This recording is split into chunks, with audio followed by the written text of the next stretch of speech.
ఇర్మీయా గ్రంథం 29వ అధ్యాయం 21, 22, 23 వచనాలు ధ్యానించుకుని బైబిల్ పఠనాన్ని ముగించుకుందాం. నా నామమును బట్టి నీకు అబద్ధ ప్రవచనములు ప్రకటించు కోలాయ కుమారుడైన ఆహాబును గూర్చి, మయషేయ కుమారుడైన సిద్కియాను గూర్చి, ఇశ్రాయేలు దేవుడును సైన్యములకు అధిపతియునగు యెహోవా ఇలాగు సెలవిచ్చుచున్నాడు. దేవుడు అబద్ధ బోధకుల్ని, అబద్ధ ప్రవక్తల్ని తాను నేటి దినాల్లోనూ పాత నిబంధన గ్రంథ దినాల్లో కూడా గమనిస్తూ ఉంటాడు. ఎవరు ఏమేమి మాట్లాడుతున్నారు అనే విషయాలు. అందుకనే ప్రతి మనిషిని కూడా తన నోటి మాటను బట్టి దేవుడు తీర్పు తీరుస్తాడని కూడా బైబిల్లో రాయబడింది. అందుకనే మన పెదవులు పవిత్రపరచబడాలి. ఇశ్రాయేలుకి దేవుడు తన యొక్క వాగ్దానాల్ని తెలియచేయాలి, దేవుని యొక్క వాక్యాన్ని ప్రకటించాలి అన్నప్పుడు దేవుడు యెషయాని ఆ పరిచర్య నిమిత్తం ఏర్పరచుకునే దానికి ముందు తాను తన స్థితిని ఏంటో తెలుసుకుని పశ్చాత్తాపడి తనంతటి తానే దేవుని సేవకు సమర్పించుకునేటట్టుగా యెషయాని సిద్ధపరిచాడు. అందుకనే యెషయా గ్రంథం 6వ అధ్యాయంలో చూసినప్పుడు దేవుడు అత్యున్నతమైన సింహాసనం మీద ఉంటాడు. దేవదూతలు పరిశుద్ధుడు పరిశుద్ధుడు పరిశుద్ధుడని తన పరిశుద్ధతను పొగుడుతూ ఉంటాయి దివారాత్రములు కదా. అప్పుడు ఈ వ్యక్తి యెషయా ఏం చేశాడంటే తను పరీక్షించుకున్నాడు. అయ్యో అంత పరిశుద్ధుడు. శరాపులు అంటే ఘనదూతలు లేక మహాదూతలు 6 రెక్కలు ఉంటాయి. మామూలు దూతలు 2 రెక్కలు ఉంటాయి. మిగిలిన దూతలు శరాపులు 6 రెక్కలు ఉంటాయి. 2 రెక్కలతో ఏం చేస్తున్నాయి? కళ్ళు. 2 రెక్కలతో కాళ్ళు. 2 రెక్కలతో సింహాసనం చుట్టూ ఎగురుతూ పరిశుద్ధుడు పరిశుద్ధుడు పరిశుద్ధుడు అని పొగుడుతున్నాయి అన్నమాట. అంటే కాళ్ళు ఎందుకు కప్పుకుంటారంటే ఆయన దృష్టిలో మేము కూడా అపవిత్రులు. పవిత్ర దూతలు కూడా ఏమనుకుంటున్నాయి? అపవిత్రులు. ఆయన తేజస్సును చూడలేక, ఆయన పవిత్ర పరిశుద్ధతను చూడలేక కళ్ళు కప్పుకుంటాడు. అందుకనే పౌలు కూడా అంటాడు తిమోతిలో కూడా, సమీపింపరాని తేజస్సులో చూడలేము. అయితే దేవుడు మనకి ఆధిక్యత ఇచ్చాడు.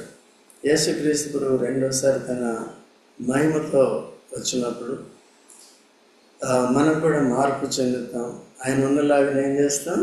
చూస్తాం. ఎక్కడుందో తెలిసి ఏమంట? 1 యోహాను 3వ అధ్యాయం 2వ వచనం చదవండి. త్వరగా చదవండి.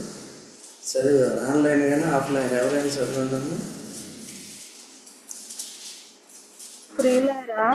ప్రియులారా, ఇప్పుడు మనము దేవుని పిల్లలమై ఉన్నాము. మనం ఇక ఏమవుతామో అది ఇంకా ప్రత్యక్షపరచబడలేదు కానీ ఆయన ప్రత్యక్షమైనప్పుడు ఆయన ఉన్నట్లుగానే ఆయనను చూతుము గనుక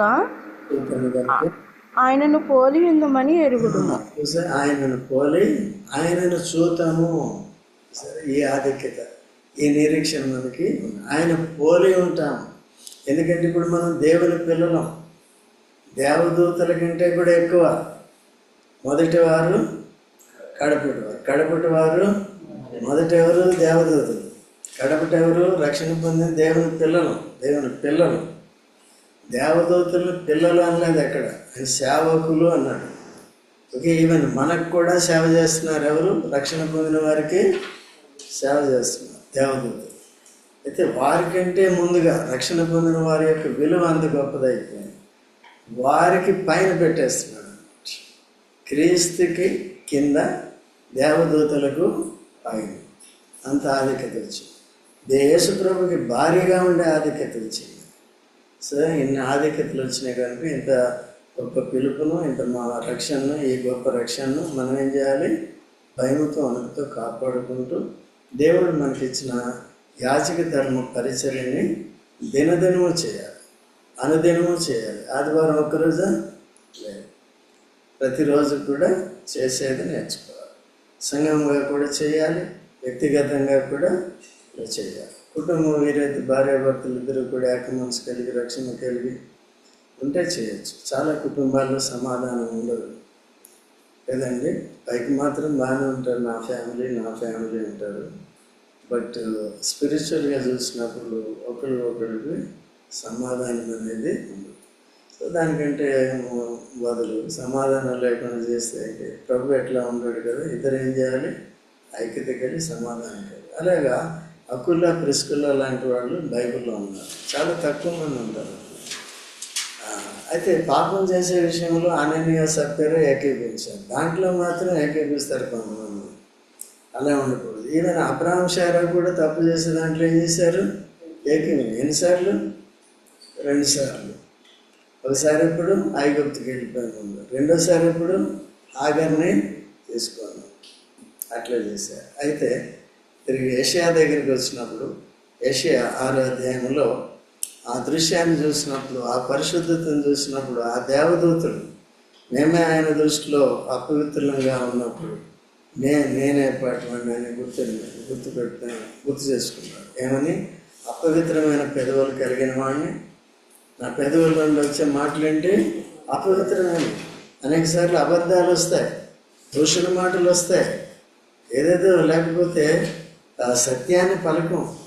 ఈవెన్ దేవుని వాక్యం చెప్పినప్పటికి కూడా అది సరైనది కాకపోతే, సత్యానుసారమైనది కాకపోతే, దేవుడు ఉద్దేశించి రాసిన ఉద్దేశం దాంట్లో లేకపోతే అది కూడా అపవిత్రపరుస్తుంది ఉండాలి. అందుకనే సొలొమోను ఏం చెప్పాడు చూడండి, సొలొమోను 10:12 చూడండి. సొలొమోను కాదు, ప్రసంగి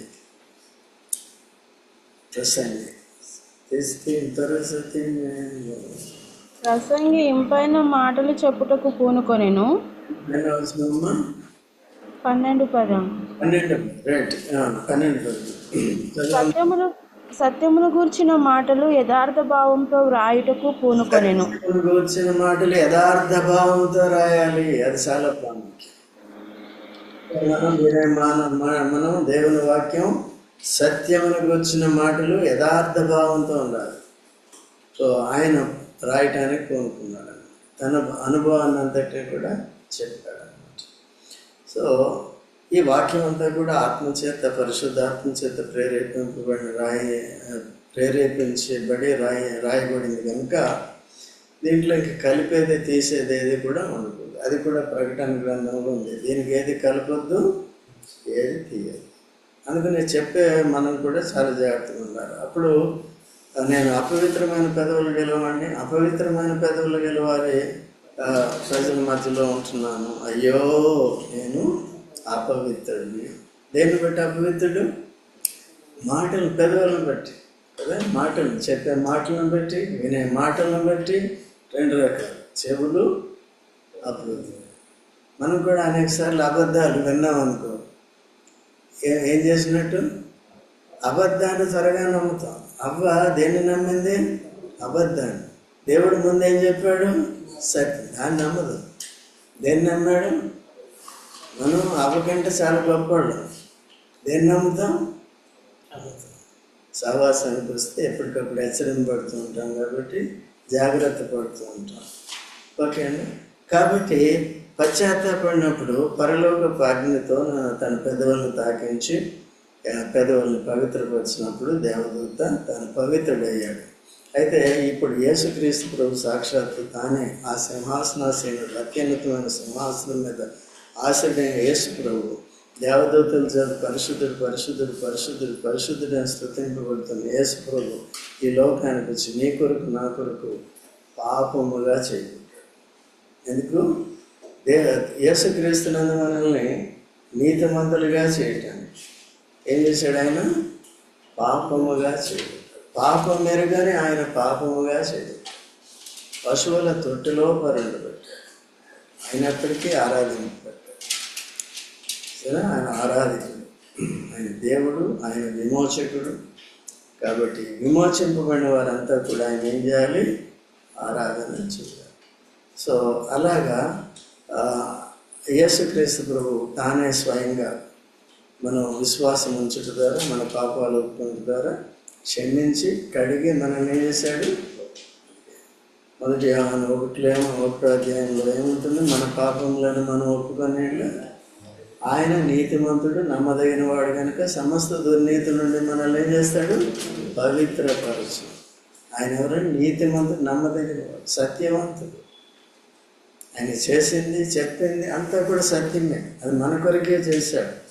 అందుకనే అంతగా మనం క్రీస్తుని ఎరిగి క్రీస్తులో మన కొరకు చేసిన దాన్ని అంతటినీ మనం అనుదినం సద్వినియోగం చేసుకోవటానికి సిద్ధపడాలి, నేర్చుకోవాలి. అట్లా పవిత్రపరిచాడు. యేషయాను ఎట్లా పవిత్రపరిచాడు? పరలోక అగ్నితో చేశాడు. ఎవరు పవిత్రపరిచారు? దూత తీసుకొచ్చి పవిత్రపరిచాడు. అయితే ఇది అయిపోయిన తర్వాత 8వ వచనంలో 6:8 నేను ఎవరిని పంపుదునా?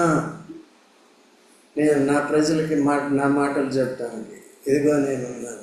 ఎప్పుడన్నాడు?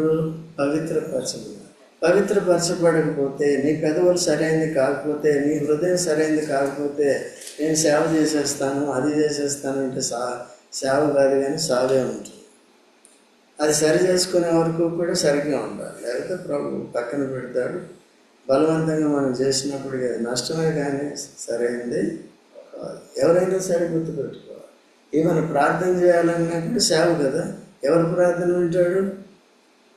పరిశుద్ధులు ప్రార్థన వింటాడు. పాపులు మనం దేవుడు ఆలకించు. హృదయంలో పాపము లక్ష్యం చేసిన దేవుడు నా మనవి ఎక్కడుంది? కీర్తన 66:18. ఎవరు చెప్పారు ఈ మాట? ఎట్లా చెప్పాడు? దావీదు చెప్పాడు. ఎట్లా చెప్పాడు? తన అనుభవంతో చెప్పాడు. ఎప్పుడు ప్రార్థన చేశాడు? పాపం చేశాడు, పిల్లవానికి అన్నాడు, 7 రోజులు ఉపవాసం ఉన్నాడు.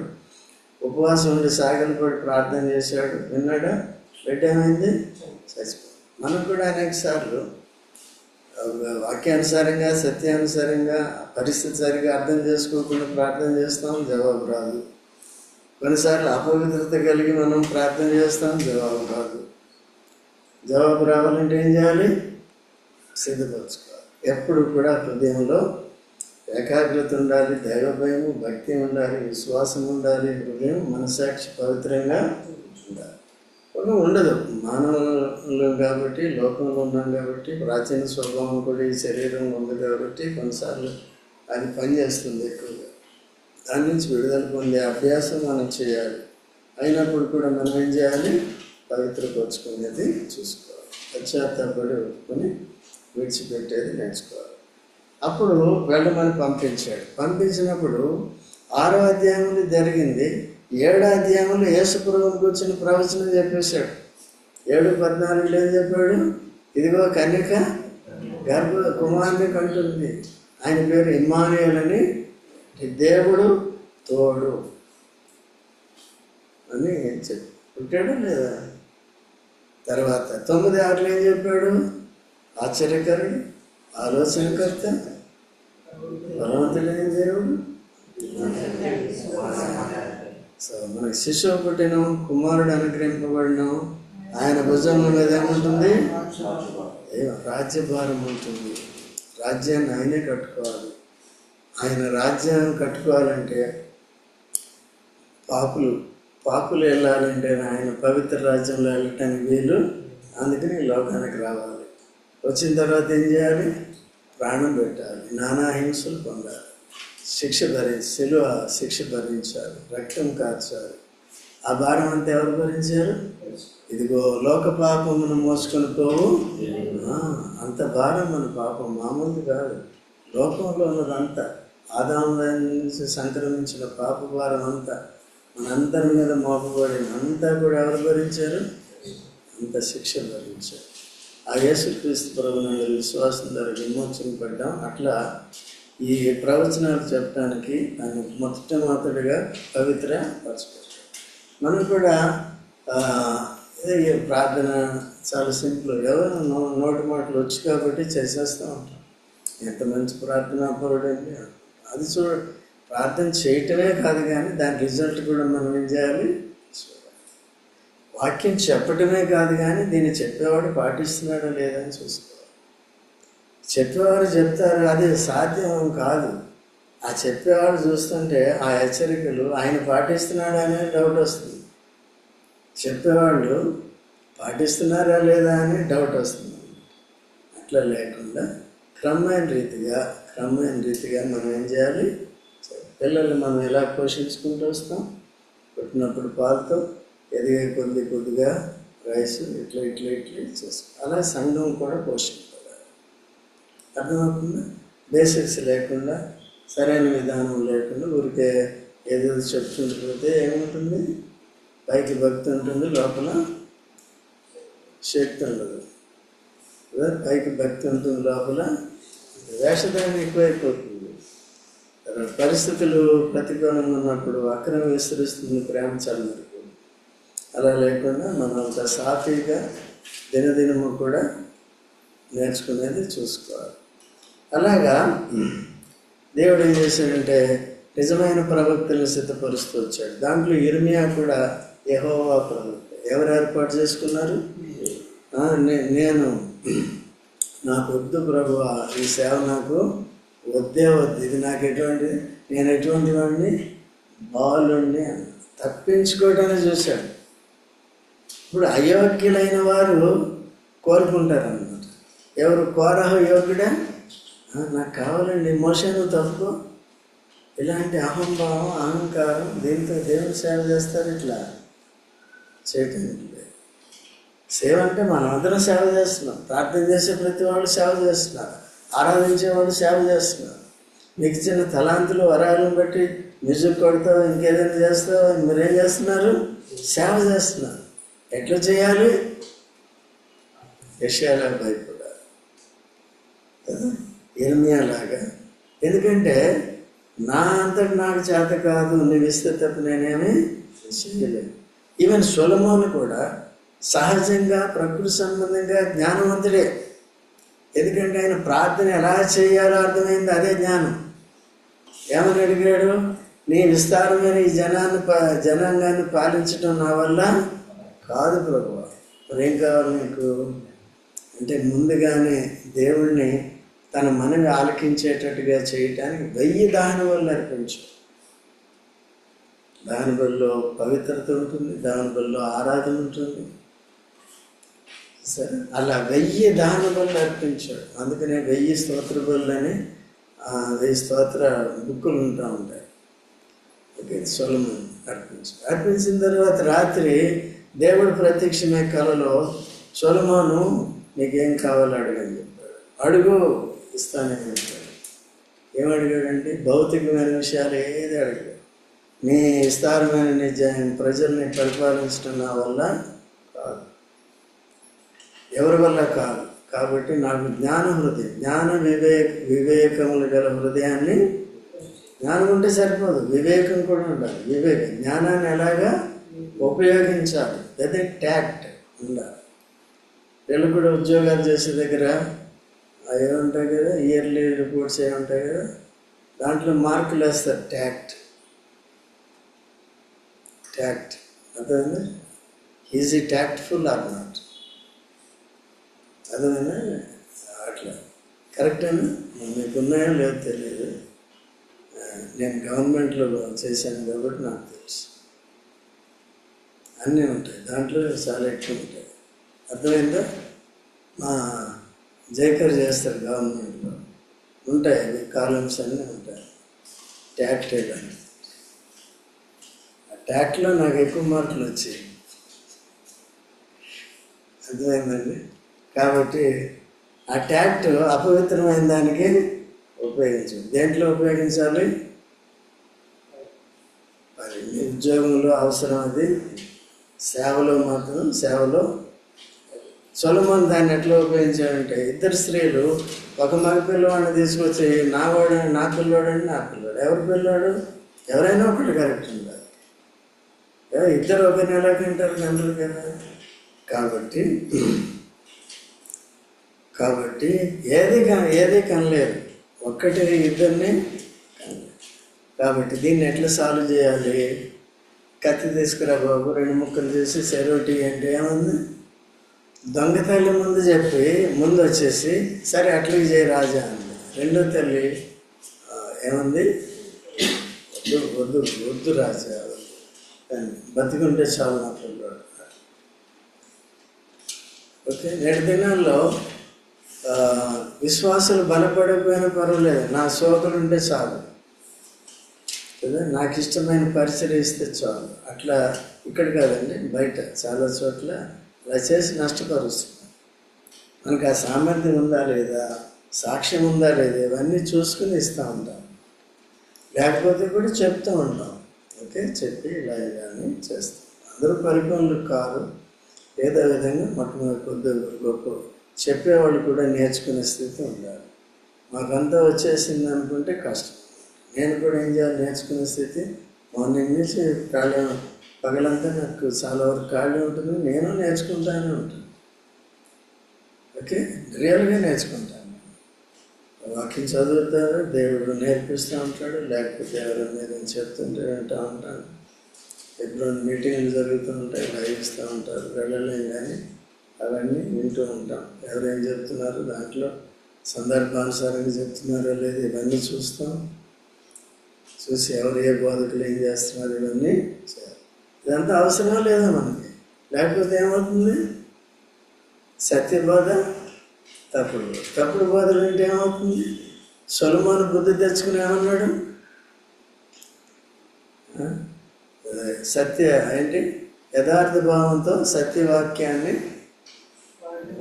రాయటానికి పోను. ఓకే అండి, అట్లా మనం ఉండాలి. సరే, ఇప్పుడు ఇక్కడికి వద్దాం. 29వ అధ్యాయం ఇర్మీయా గ్రంథంలో ఇక్కడ అబద్ధ ప్రవక్తల్ని మనం చూస్తాం. ఈ పేర్లు వేరే రాజుల పోలి ఉన్నాయి కానీ వీరు వారు కాదు.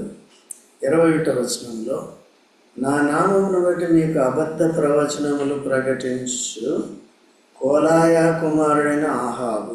ఎవరండి? దేవుడు చెప్తున్నాడు అబద్ధ. ఎవరి నామాన్ని బట్టి? ఎల్లమో పుల్లమో ఎవరు పెట్టి చెప్పుకో, మనకి సంబంధం లేదు. యేసు ప్రభు నామాన్ని బట్టి చెప్తే, అబద్ధాలు చెప్తే ఏమవుతుందండి? మనుషులు మోసపోతారు. కాబట్టి జాగ్రత్తగా ఉండాలి. మనం ఏమి వింటున్నామో జాగ్రత్తగా ఉండాలి. ఈయన ఎవరిది? కోలాయ కుమారుడైన ఆహాబు గూర్చియు, మయషేయ కుమారుడైన సిద్కియాను గూర్చియు, ఇశ్రాయేలు దేవుడును సైన్యములకు అధిపతి నాకు యెహోవా ఇలా సెలవిస్తున్నాడు. ఏమని?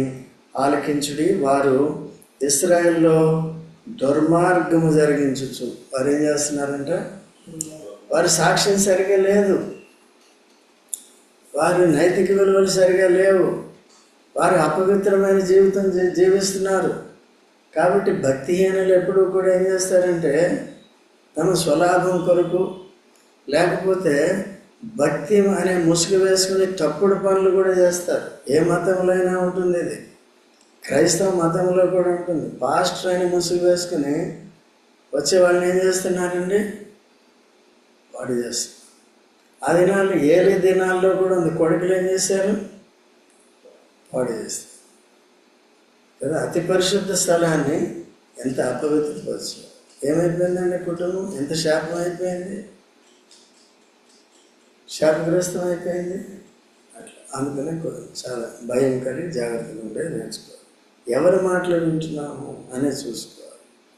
అందుకని చెప్తాను, ఈ బుక్లు ఆ బుక్లు చదవకుండా వచ్చి నేర్చుకుంటూ చాలు. తర్వాత ఏముంది? ఇశ్రాయేల్లో దుర్మార్గము జరిగించుచు, తమ పొరుగు వారి భార్యలతో వ్యభిచరించుచు, నేను వారికి ఆజ్ఞాపింపని అబద్ధపు మాటలను నా నామం నోటి ప్రకటించుకొచ్చింది. ఏం చేస్తున్నారండి? దుర్మార్గం. ఏంటంటే దుర్మార్గం? పొరుగు వారి భార్యలతో వ్యభిచరిస్తున్నారు. నేను వారికి ఆజ్ఞాపించని అబద్ధపు మాటలు నా నామమును బట్టి ఏం చేస్తున్నారు? దీన్ని దేవుడు ఏమని పరిగణిస్తున్నాడు? దుర్మార్గము. అంటే ఈ దుర్మార్గపు పనులు చేసేవాళ్ళని ఏమంటారండి? దుర్మార్గులు. నేను ఎప్పుడు కూడా సన్మార్గంలో ఉండేది నేర్చుకోవాలి. యేసుక్రీస్తు ప్రభు మన కొరకు ప్రాణం ఎందుకు పెట్టాడు? దయచేసి చూడండి, తీతు 2:12 వచనం చదవండి.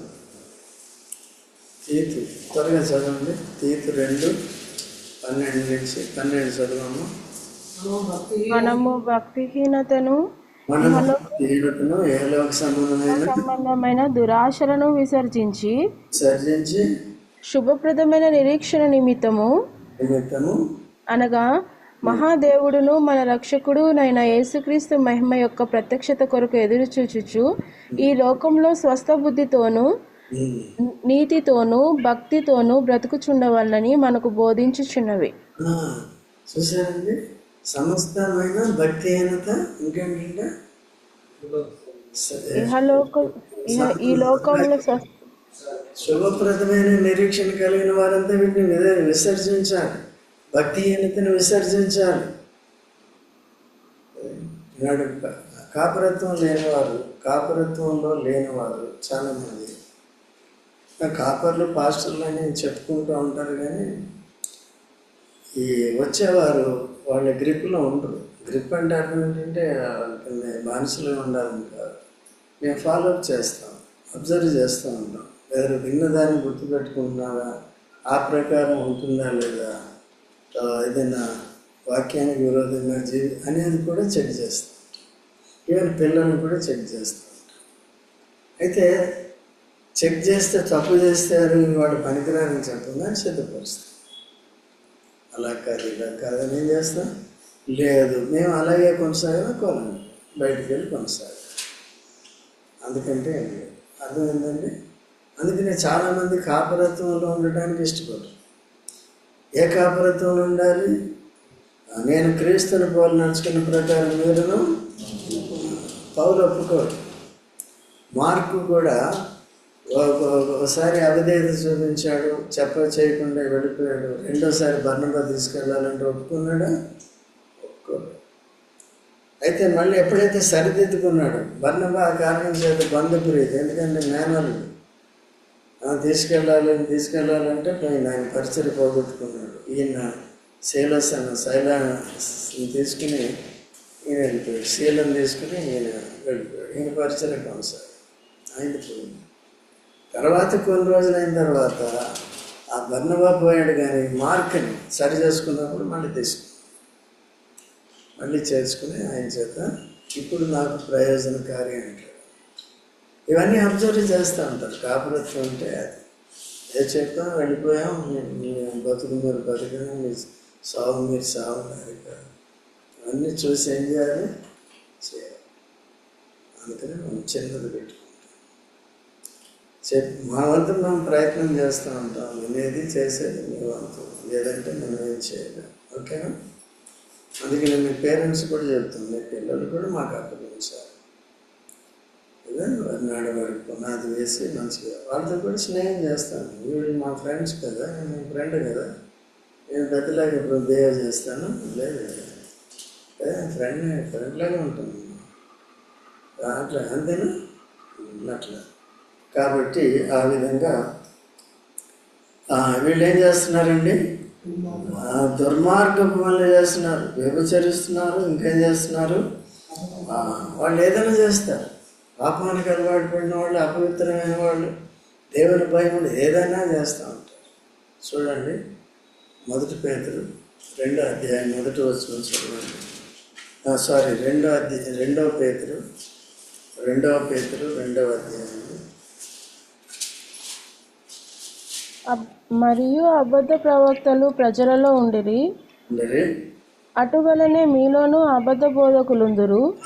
ఇప్పుడేమో అబద్ధ ప్రవక్తలు ఉన్నారు, ఇప్పుడు ఎవరు ఉంటారంట?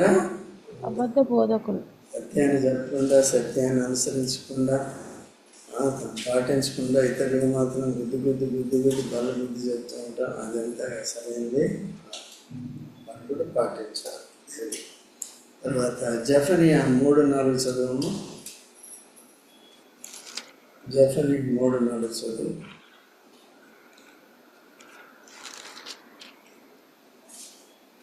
దాని ప్రవక్తలు గప్పాలు కొట్టుకొని వారు విశ్వాసఘాతకులు.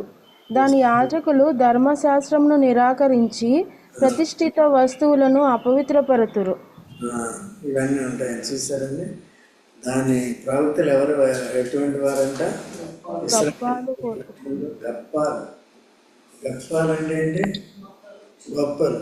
గప్పాలంటే గొప్పలు. చెప్పుకుంటూ ఉంటారు. ఇక్కడ కొంతమంది బాధకులు వాళ్ళ గురించి చెప్పుకోవడమే సరిపోతుంది. ఎవరి గురించి చెప్పాలి? ఇక్కడ యేసుప్రభు గురించి చెప్పాలి. దేవుని వాక్యంలో ఉన్న సారాంశం ఏంటో సందర్భాన్ని సరిగ్గా చెప్పాలి. అంతవరకే మనం చెప్తే సరిపోదు. ఊరికే లంబాసంలో ఏం అవసరం లేదు. ఒకసారి 3 మాటల్లో దోషం. అందుకనే మన దగ్గర టైమింగ్ పెడుతుంది. దాన్ని అడ్జస్ట్ అయిపోవాలి. అర్థమైందా? తర్వాత మళ్ళీ వెనక్కి వచ్చినప్పుడు అదే చేశారు, ప్రకటించరి, నేనే ఈ సంగతిని తెలుసుకునే వాడిని సాక్షిగానున్నాను. మరి సాక్ష్యం ఎవరండి? మనుషులు ఎవరు కూడా లేరు. కాగా బబులోను రాజైన నెబుకద్నెజరు చేతికి వారిని అప్పగించున్నాను. కాబట్టి వారిని శిక్షించడానికి, ఆ పాపం చేసినందుకు ఎవరికి అప్పచెప్తున్నాను? తీసుకెళ్ళి బాగా సిద్ధపరుస్తారు, అప్పగిస్తున్నాను. మీరు చూస్తుండగా అతడు వారిని హతం చేయను. సరే, సావేశారండి.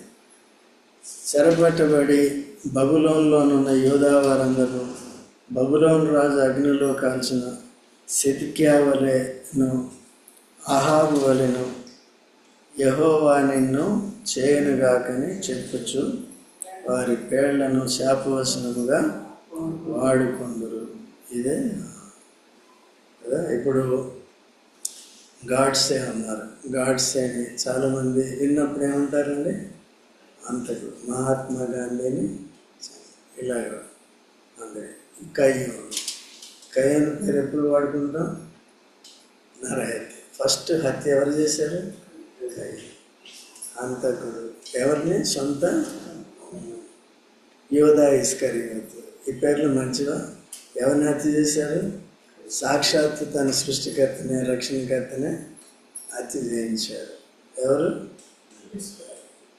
కాబట్టి ఇవన్నీ ఉన్నాయి. కాబట్టి మనం చాలా జాగ్రత్తగా ఉండి మన పేరు శాపాస్పదంగా ఉండకూడదు. ఎట్లా ఉండాలి?